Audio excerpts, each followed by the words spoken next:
Good evening. Coming to you from Geelong. How are you? It's great to be here and talking about Borneo, the Borneo adventure coming in May 2026.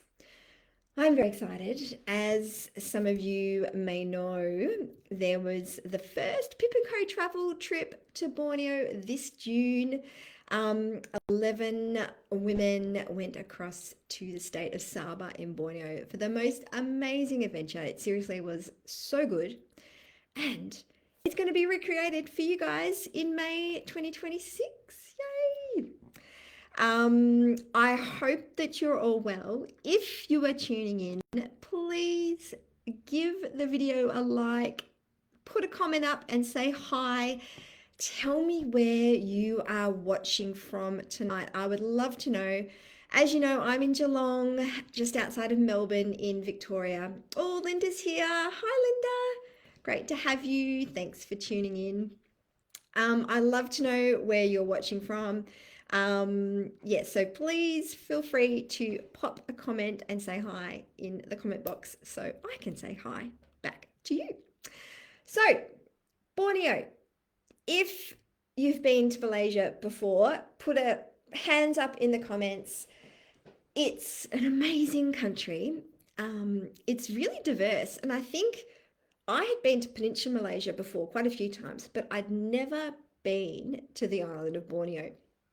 And I wish sometimes on Facebook that I could share my screen and show Google Maps to you, but you just have to use your imagination or look it up when I've finished on the live. But if you can imagine the peninsula of Malaysia, the island of Borneo is to the east, so off the east coast of Malaysia. It's actually a really huge island. And there are three countries on the island of Borneo. So there's two states which are part of Malaysia. There's Brunei, and there's also Kalimantan, which is part of Indonesia. So I think that's interesting in itself. So this trip that we're talking about tonight is going to the state of Sabah, which is the northernmost point of Borneo. So if you're looking at a map later, you can have a look and see the state that I'm talking about, which is at northern point. Oh, Sue's here. Jan and I are in Geelong together. Yay! Oh, that's so nice. Hey, Jan. Sue and Jan were both travelers on the recent Borneo trip, so it's really lovely to have you both here because you guys know the trip so well, the destination so well, so you can chime in with all your comments and thoughts and ideas as we go along. So thanks for tuning in. So yeah, you guys have been to Malaysia. So Borneo, the island, like I said, is really huge, and we're just going to the top state, the top section. Climate wise, because I know climate is always a big deal when planning trips to Southeast Asia. So, generally, there's the two seasons, there's the wet and the dry, but it's not super clear cut in Borneo. So, even during the dry season, which runs from, February ish to August ish, there is still, a chance of rain during that period. So, it's not a clear cut wet and dry like it is in some other countries. But saying that, we found the temperature pretty mild, still really warm and muggy, but pretty comfortable compared to some other places in Southeast Asia. So generally say 27, 28, 29 degrees, with humidity around 80%. So that is just for your information, so you can get a sense of what kind of weather we're talking about, but definitely shorts and t-shirts. So this trip is going to be 8 nights and 9 days in May 2026, running from the 17th to the 25th of May. Limited to 12 women only. It's $3,625 Australian per person for a room, a twin share room. If you would like your own room, that is also possible. However, there is a limit on the amount of single rooms I can book for this trip. So there is only going to be 4 single rooms available, and that's an extra 750 Australian dollars. So we're talking geography, and one of the questions I've had emailed in to me yesterday prior to this session is a really good one, because air access and how to fly to Borneo is a question that does pop up a fair bit. So we are lucky that in Australia, I think, what have we got? We've got Brizzy, Sydney, Melbourne, Adelaide, Perth, all have direct flights to Kuala Lumpur, the capital city of Malaysia. So that is the starting point for you to access Borneo. So from Kuala Lumpur, then you book a domestic flight to the city of Sandakan. And that is the starting point of the trip. But of course, once you book in, this information, I'll have it there all ready for you so you can double check before you do your flight bookings. But when you're doing little searches, you need to check for Sandakan, and I'll just pop this in the comments. And that is the starting point for the trip. The return city is Kota Kinabalu. So that's the capital of the state of Sabah. And that's a city that you will fly out from at the end of the trip. And you will take a domestic flight back to Kuala Lumpur, and then fly home from there, or you might continue your travels. And I'll just pop this in the comments as well. The Adventures of Possum Ruby. Danielle, how are you? Hello, Maz and I are listening from Melbourne. Hi, Maz. Hi, Danielle. It's great to have you here. Thank you for tuning in. So we are talking flights and air access. I've been having a look at flights recently, and I was very happy to see that flights from the major cities I mentioned before are looking around $850, $900 return, which I think is pretty good. The main airlines to look at are Malaysian Airlines, AirAsia, and if you're in Perth, you've got Batik Air as an option as well. There is also an option with Singapore Airlines too. So I am here always to help you with any flight questions, flight research. I don't book flights, but I can definitely point you in the right direction, and help you find the best option. But yeah, like I said, we're pretty lucky that most of the major cities do have direct air connections to Kuala Lumpur, including Brisbane, which is back on board after not having flights to Kuala Lumpur up until just a couple of months ago, I think. So while we're on flights, I'll talk about airport transfers as well, because they are included on this trip if you're arriving on the 17th of May and if you're departing on the 25th of May. If you're arriving or departing on other days, I can totally organise a transfer, but there will be an additional cost for that one. Or you can organise it yourself as well. We are staying in quite a few places on this trip. So the arrival city is Sandakan. So it is on the eastern side of the state of Sabah. Again, if you're looking at the map, it'll all make sense. So the advice is to try and arrive in Sandakan before 1 or 2 o'clock on the first day of the trip, so on the 17th of May, just because there are a couple of activities already planned for that afternoon and evening. So it means you can dive straight in and get into that trip. So you will be accompanied throughout the trip by an excellent local Bornean guide. And you're going to have the most amazing introduction to Borneo and Malaysia, to nature, to wildlife, what you're seeing around you. These local guides just have the most huge knowledge, and you really get so much from this local knowledge. So Sandakan is the starting point, and the itinerary, the first night of the itinerary is in Sandakan. Then the trip moves out of the city and goes across to Liberan Island. So there's a boat transfer. It takes about 45 minutes, and you'll spend the night in tents on this conservation island. So they focus on turtle conservation. Um, it's a village. There's, actual people living, beyond the perimeter of the glamping setup. So, as part of your time on the island, you get to walk through the village and meet some of the villagers and see their daily life. And I really enjoyed that part of the trip. Plus, you get to see little baby turtles and maybe big mummy turtles coming in to nest as well.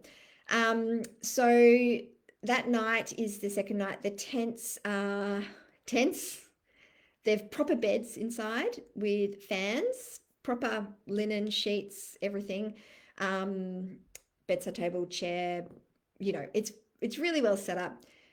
They are still tents though, so just keep that in mind. You're in a tent.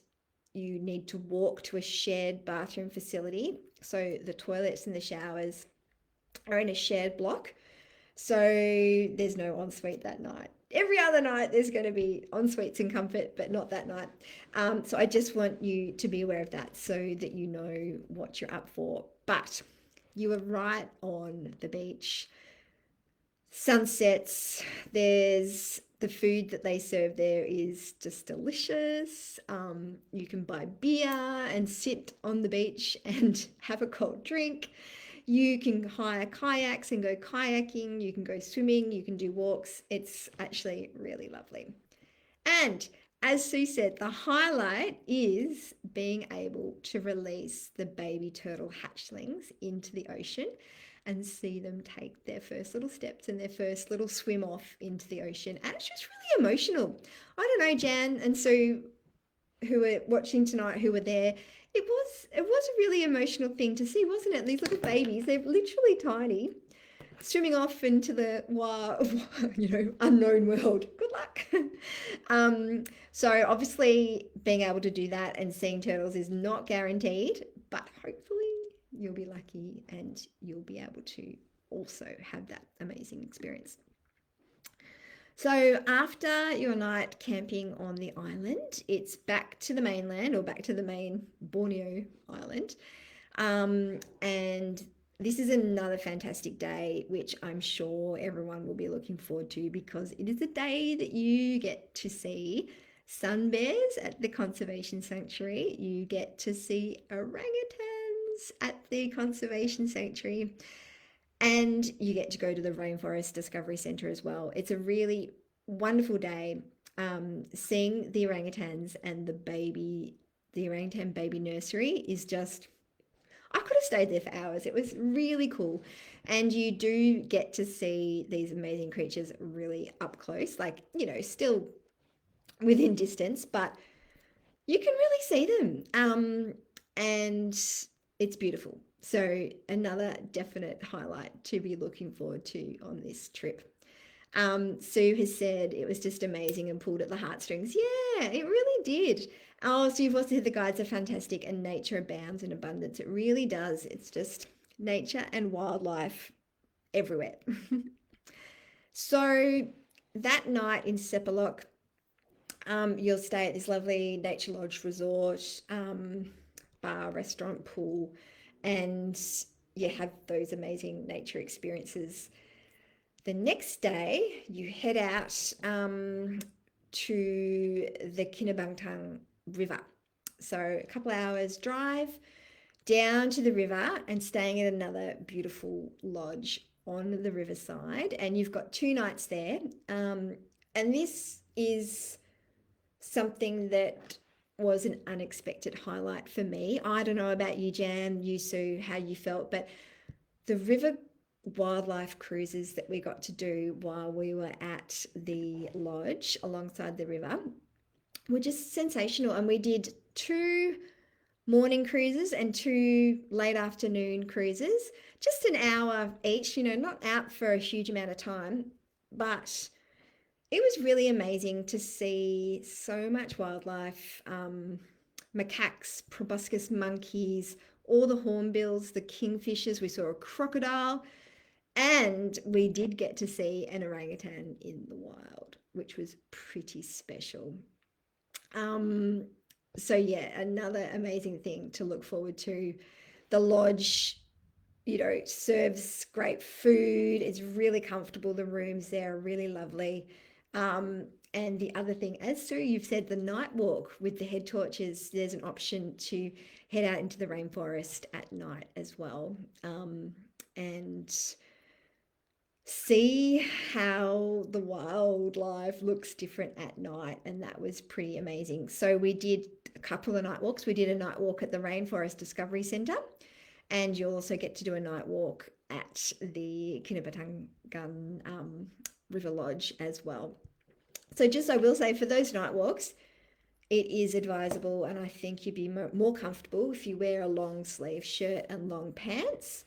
Um, Runners are okay for the Rainforest Discovery Centre, but at the River Lodge, you'll be able to borrow gumboots, which were actually really easy to walk in and so much kind of better than runners because it is pretty muddy. After those 2 amazing nights by the river, seeing all this amazing wildlife, it's back on the road for a few hours. This is the longest drive, the longest bit of travel throughout the itinerary. So you'll it's about a 4 to 5 hour trip across towards the west, and getting a little bit higher, a little bit elevation, and staying at the Kinabalu Pine Resort with the most sensational view of Mount Kinabalu. Really, it's pretty cool. So that was amazing to see the mountain from below, and then as you drive you can get some really great views as well. A really gorgeous little village. You've got the chance to walk around the village if you want to, or just enjoy a drink and check out the view and chill out. As part of that day 2, there's a visit to the Kinabalu Eco Park, so a chance to see some of the special plants and trees growing in that area. The next day is a visit to a Dusun Indigenous village. I really, really love this.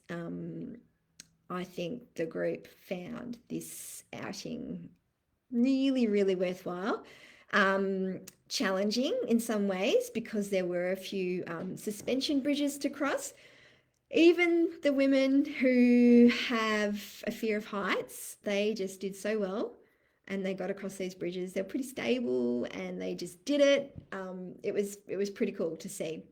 And we had a local Dusun man, the village elder, who guided us through his village, and we ended up having the most delicious lunch in his sister-in-law's house, and it was fantastic, really fantastic. So that is another highlight to add to the long list of highlights for this trip.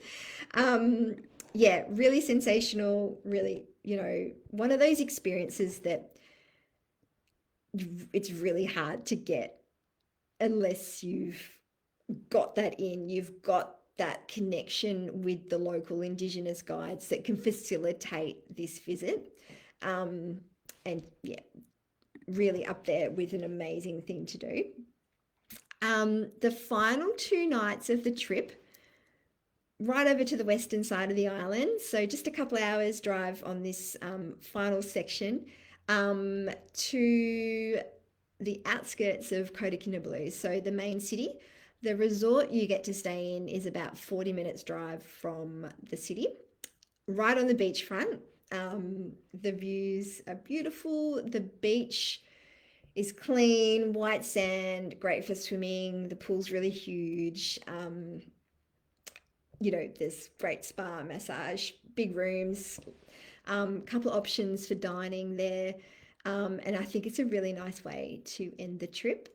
There is a free day, the final full day of the trip. So you can either choose to go out on a boat and go snorkeling, off some of the islands off the coast. That's an additional expense. That's one choice. You might choose to go into Kota Kinabalu and have a look at the city. There's a mosque there that you can visit. There's a museum. You can obviously check out the shops and the markets and have some really nice seafood meals in town. So there's a couple options before everyone gets back together at the resort for the final farewell dinner for the trip. And it's always such a shock when, trips like this, they finish and they go, whoa, that just whizzed by. And there's, it's a great amount of time. There's lots that can be done in 9 days, but it doesn't feel that you are rushed off your feet either. So breakfast is included each day. There's also 4 lunches that are included and 5 dinners. So you do need to budget a little bit of extra money for the extra meals, plus extra drinks, any laundry that you need to get done, any souvenirs that you buy. Airport transfers, like I said, are included if you're coming in on the start and finish days. All the other transport's included. There's no visa required for Malaysia if you're on an Australian passport. They do have an e-arrival card that you complete before you arrive.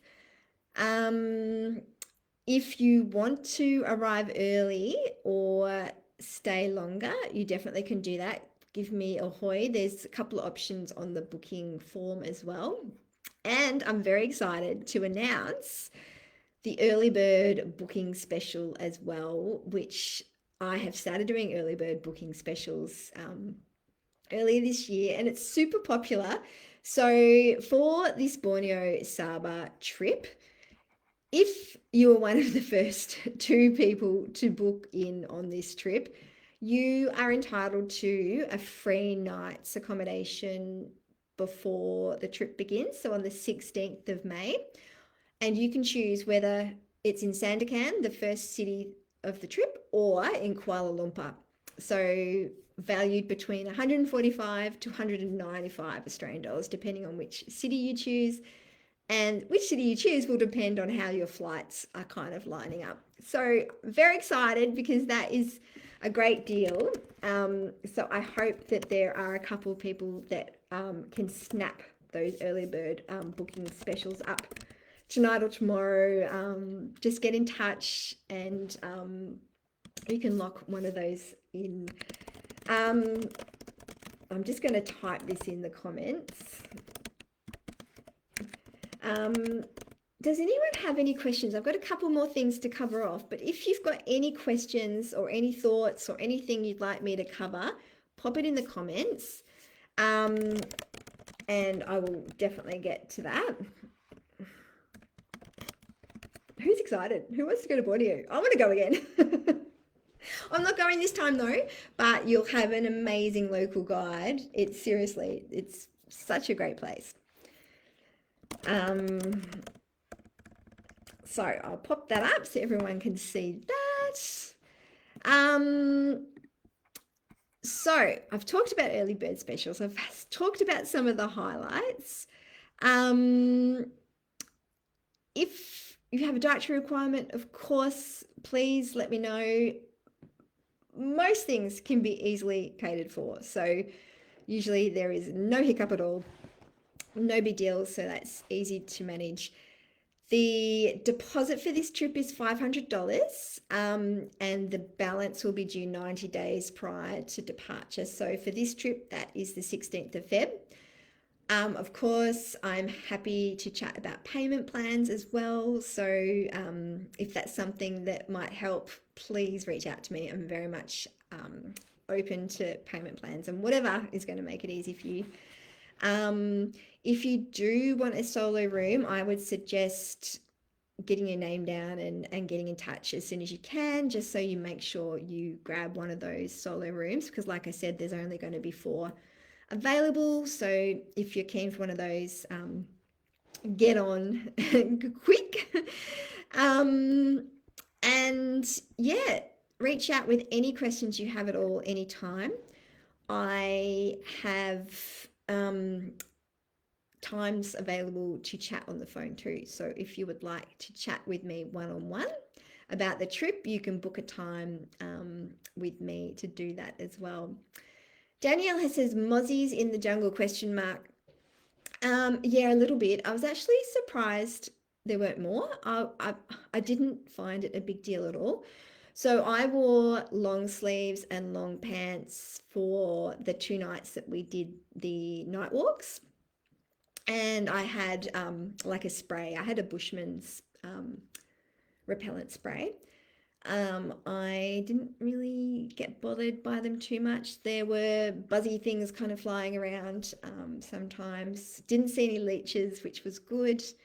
But yeah, I think definitely at night the long sleeves and long pants is a go, and definitely bring repellent so that you can cover yourself so it's not going to be an issue.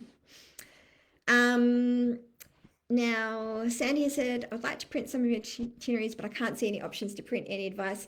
Thank you, Sandy. That is a really good point. And I was actually just talking about this today, about maybe putting together PDFs with the itineraries. So for printing, I don't think I can do a print option on my booking system.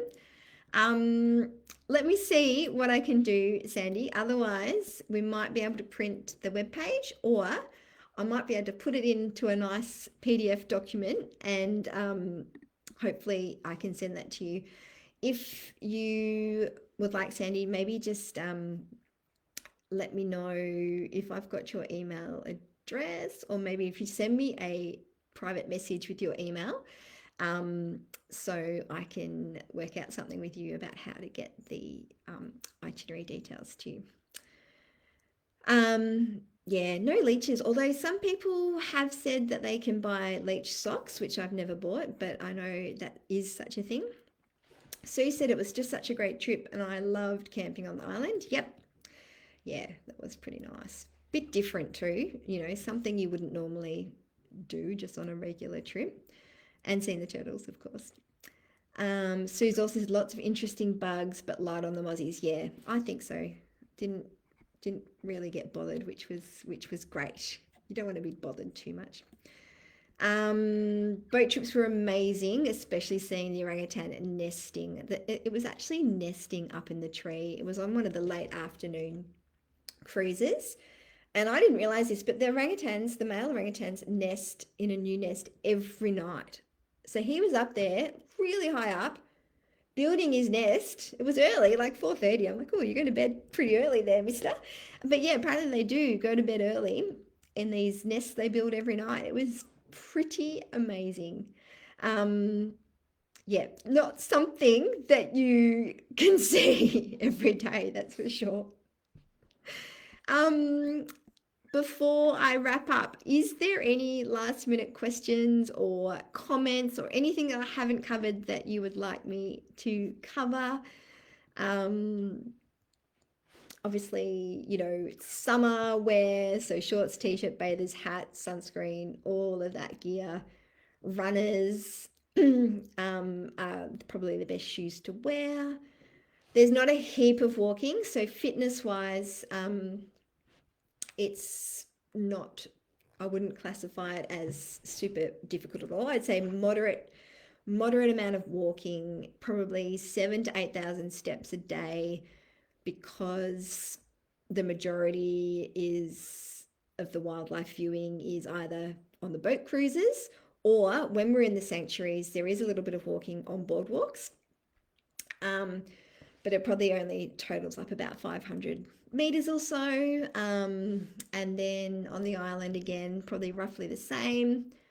But if you have any questions about walking, fitness, any of those things, just let me know, because I'm happy to go through any particular aspects of the itinerary and let you know about fitness requirements. Louisa said, a bit off topic, will there be another Sri Lanka trip next year? Yes, there will be. It's going to be in November, Louisa, November 2026. And the itinerary is going to be pretty much the same, identical to the one in March. I just need to finalize the dates and get that up and live. But great to know that you're interested. So yes, watch this space. Probably in the next fortnight, that will be up and available to book for November 2026, which is great. I just came back from Sri Lanka. It was amazing. And Laos. So many amazing countries. Um, Thank you so much to you all for joining me on another live information session. It is so much fun to come on and see you all here. I wish I could actually see you and that we could talk, but I love getting your comments and questions and knowing that you are there and watching. And for everyone who's watching the replay, it's fantastic as well. So thank you. Reach out to me, get your name down for this trip, try and snap up one of the early bird booking specials. And yeah, like I said, if you would like to chat further, I'm definitely up for a phone call. You can book a time in, and I hope to see you on a trip somewhere and hope to see you booked in for Borneo in 2026. Thank you so much.